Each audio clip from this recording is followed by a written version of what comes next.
предлог ребаланс на буџетот за 2021 година, значи веќе се усвои во владата и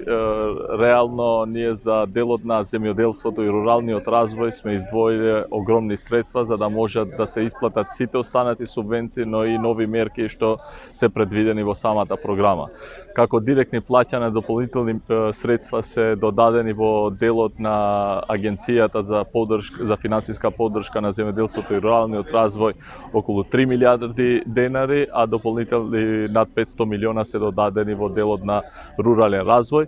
Со ова покажуваме уште еднаш нашата заложба дека на вистина земјоделството,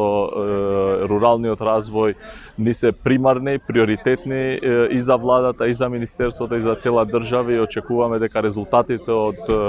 овие мерки што се преземат, односно после ребалансот на буџетот, ќе донесат и дополнителни успеси во делот на самиот сектор, односно на земјоделството и руралниот развој.